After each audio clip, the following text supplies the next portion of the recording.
Hey y'all, as you can see behind me, you can tell what day it is. It is another EPCOT day. So we're here to ride a few rides, my wife and I. It's a pretty cool day because it's an eclipse day. So it's a big deal. The solar eclipse is happening today around, well, in my area here, about 1:15 to 4:15, I think they said it was. So we'll check out a little bit of that and then we're gonna get on some rides. So first up is Frozen Ever After.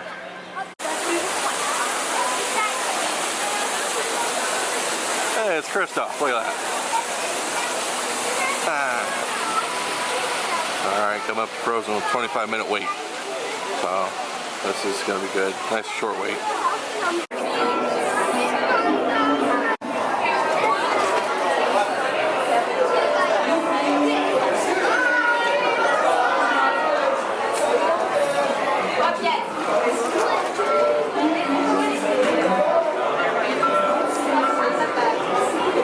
Our ship is here.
Welcome to our living laboratory, where scientists from EPCOT and the U.S. Department of Agriculture are exploring innovative ways to produce bountiful harvests now and into the future.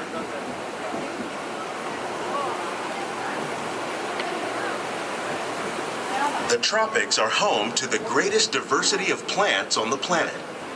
Many of these, like papaya, bananas, cacao, coffee, and rice, are well known around the world. Some, like the water lily, thrive in wet, swampy areas and waterways. All parts of this plant, even the flower petals, are edible. The starchy root of the plant has long been used to make flour for baking.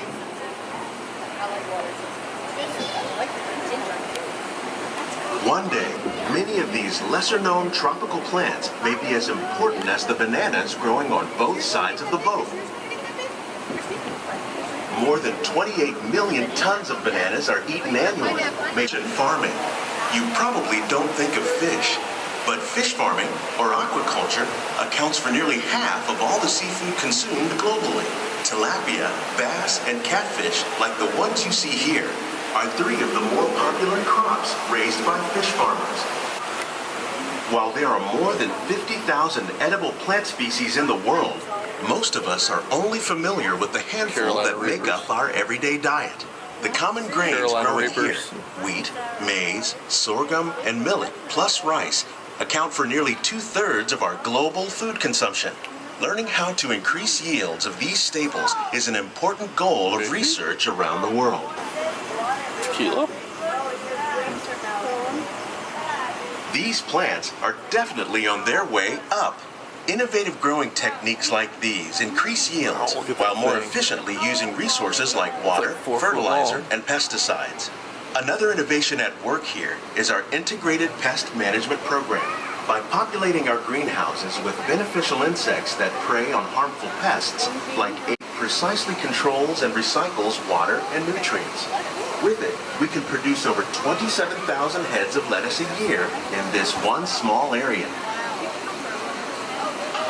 Some of our best ideas have been inspired by nature, like these fruit and vegetable trees. By growing these ground plants vertically, we can increase yields and better control diseases. These crops taste as good as they look. In fact, we serve more than 15 tons of produce from our greenhouses in restaurants here at the land every year. The future of agriculture may include innovative ideas like this vertical growing system. Plants grown in this way use a fraction of the space required by traditional growing methods. That saves water and increases production. The aquaponics system on your left combines hydroponics with aquaculture. The fish provide a natural source of fertilizer for the plants, and the plants help. So today's been a pretty bad day for me in keeping up with this. But anyway, we have ridden Soarin', and we went on Frozen the first thing this morning, and then we rode Living with the Land after Soarin'. So then we stopped for a little snack. We have lunch later at Via Napoli.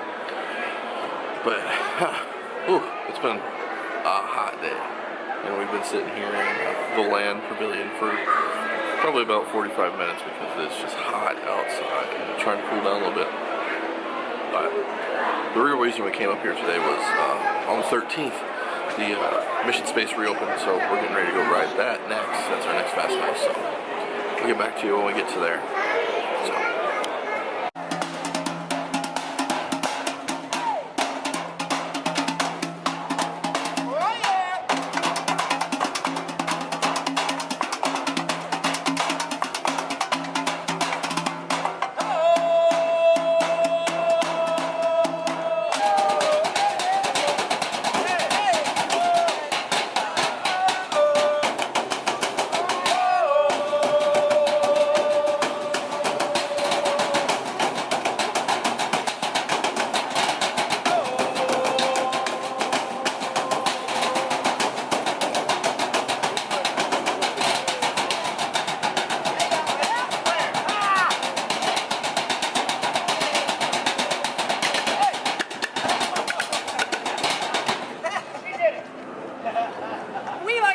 Ourselves God Jammers! God Jammers!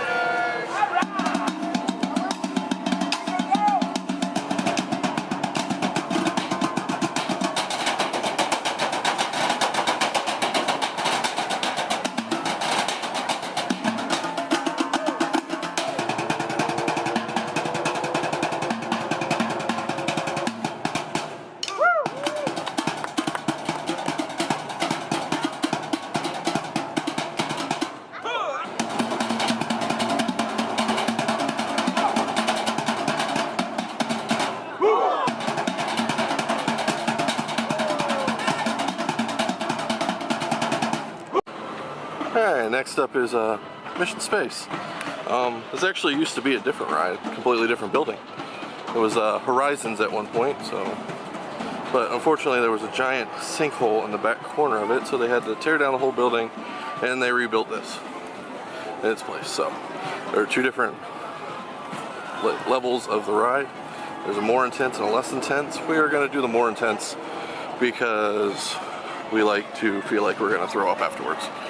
So anyway, let's get to riding this and we'll see what the new ride looks like. Attention, training officer to gate 12, please. Oh, they closed it all up.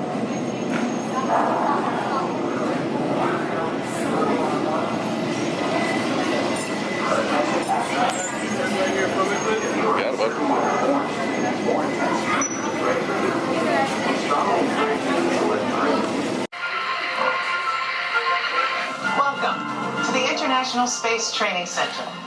You're here today to train for the greatest adventure in the history of mankind, space exploration.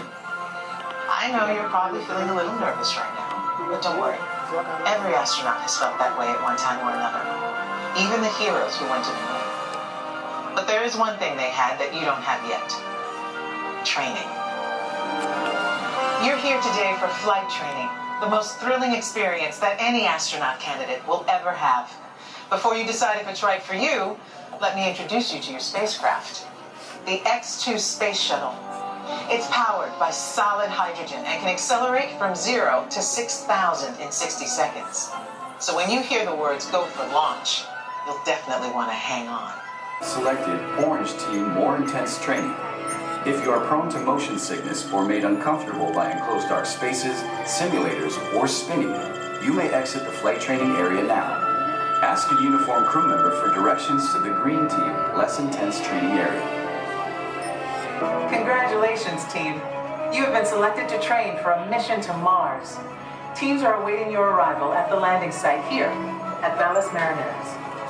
Your mission is to get to that landing site. Your flight path to Mars will take you around the moon for a lunar gravity assist. But even with that slingshot, your trip will take 3 months. So we'll have to put you into hypersleep. Hypersleep activated. Don't worry, it'll only seem like a second or two to you. Alright, so we just got off mission space for the relaunch of it, and basically it was the same script as before. The new video, it's a newer, updated video on there, so looks like it's a higher resolution. It's a different person, it's no longer Gary Sinise directing it, which kind of stinks. I kind of like Gary Sinise as the person that you were Capcom for, or he was Capcom for you. But, well, anyway. It was good. I think it's actually more intense this time around than it was last time. So my head hurts a little bit, but that's to be expected in a ride that pushes you against the seat. So, and my stomach got a little upset. Hey, look, there's a monorail. Ooh, monorail. I don't know how I feel about this guy staring at us at lunch today. I don't know if he's gonna pay for our lunch or want to eat it. Weird. So we decided to have lunch today at Via Napoli here at the Italy Pavilion. So what we're gonna do is this, the arancini, which sounds pretty good because I like risotto. And then we're gonna go with the good old-fashioned pepperoni pizza, a large, which is actually 20 inches. Their sizes are actually pretty good. A 1 meter of pizza. That is, or half a meter of pizza. That is huge. Anyway, I'm looking forward to lunch because I'm starving. Alright, there we have it. It is half pepperoni, half quattro fromage. Look at that. That is 20 inches of pizza goodness. I am excited. Alright, that is it for us at EPCOT today. We got to ride the new Mission Space, well, the relaunch of Mission Space, and just a few other rides. Had a nice lunch at Via Napoli, and all in all, it was a good day. So, with that being said, we are heading home. I will see you next time. Keep living the good life.